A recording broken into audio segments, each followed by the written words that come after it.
Good morning, everybody. Here we are, just packed up, and we're about 2 hours, not even, away from Proline by the fire.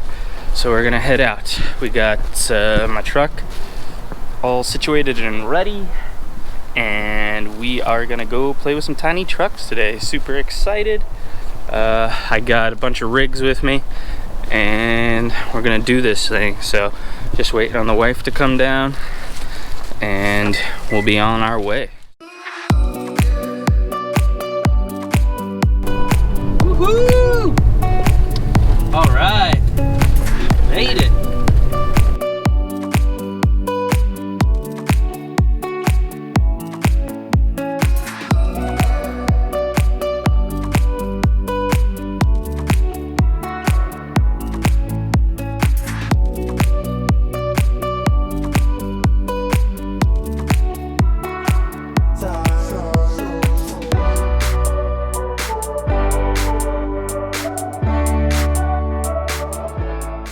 Alright, so we didn't really find a camping spot. It kind of sucks because we got here a little too late.